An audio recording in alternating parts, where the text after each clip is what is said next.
Have you ever wondered how immigrants make their settlement place resent too much to their birthplace culture? Hello, my name is Enya Cabrera, and today I will be talking and informing you about transnationalism of the Dominicans in Washington Heights. Transnationalism is the process of which immigrants build social fields that link their country of origin to the country of settlement. Today, Dominicans take up 60% of Washington Heights, with the numbers steadily growing, as seen by these charts in this bar graph.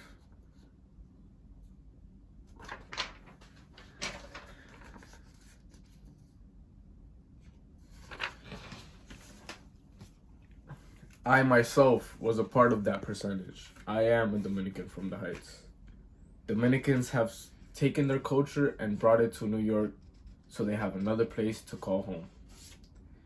In 2008, Quisqueya on the Hudson by George Duany states, Miami will rightfully ask themselves how New York's Dominican community differ from other concentrated ethnic neighborhoods.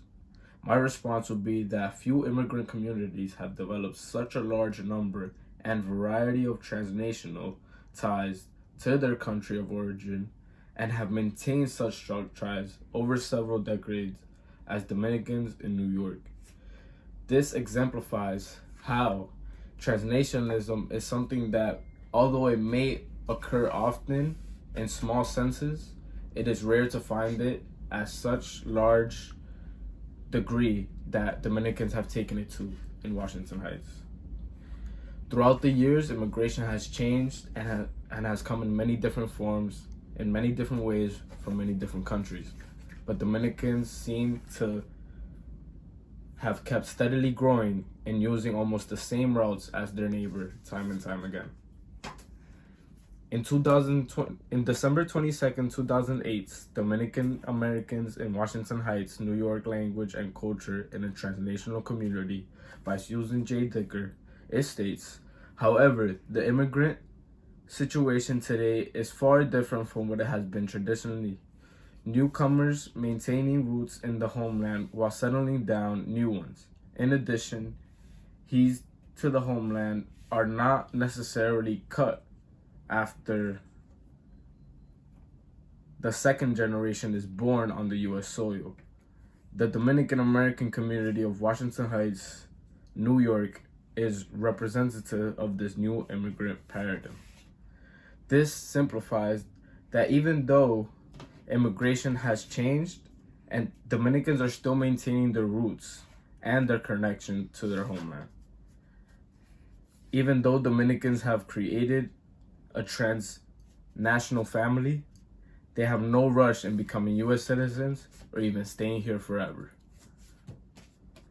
In November 8, 2005, Transnational Ties and Immigrant Political Incorporation, The Case of Dominicans, Washington Heights, New York, by Adrian D. Padilla, remarks, I find no evidence in support of the proposition that the myth of return exerts a powerful influence on immigrants' decision to naturalize or become politically engaged. This means that the myth of return, or the belief that immigrants will return to their homeland, doesn't dictate that they will become politically engaged. On the other hand, Dominican Americans who were born and raised in America and in America's education system are taking a part of the politics here.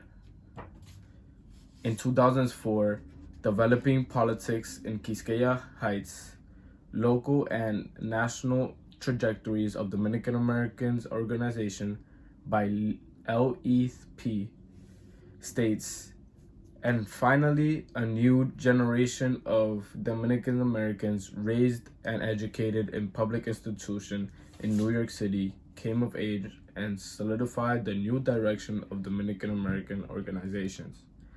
This indicates the new generation of Dominican Americans are more involved in politics than the immigrants that started the transnational family.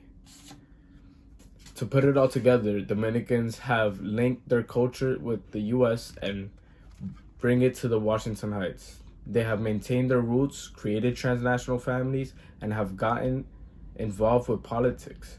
Finally, I am Enya Cabrera, and Transnationalism from Dominicans in Washington Heights have impacted the city to change the name Washington Heights into the Dominican Republic.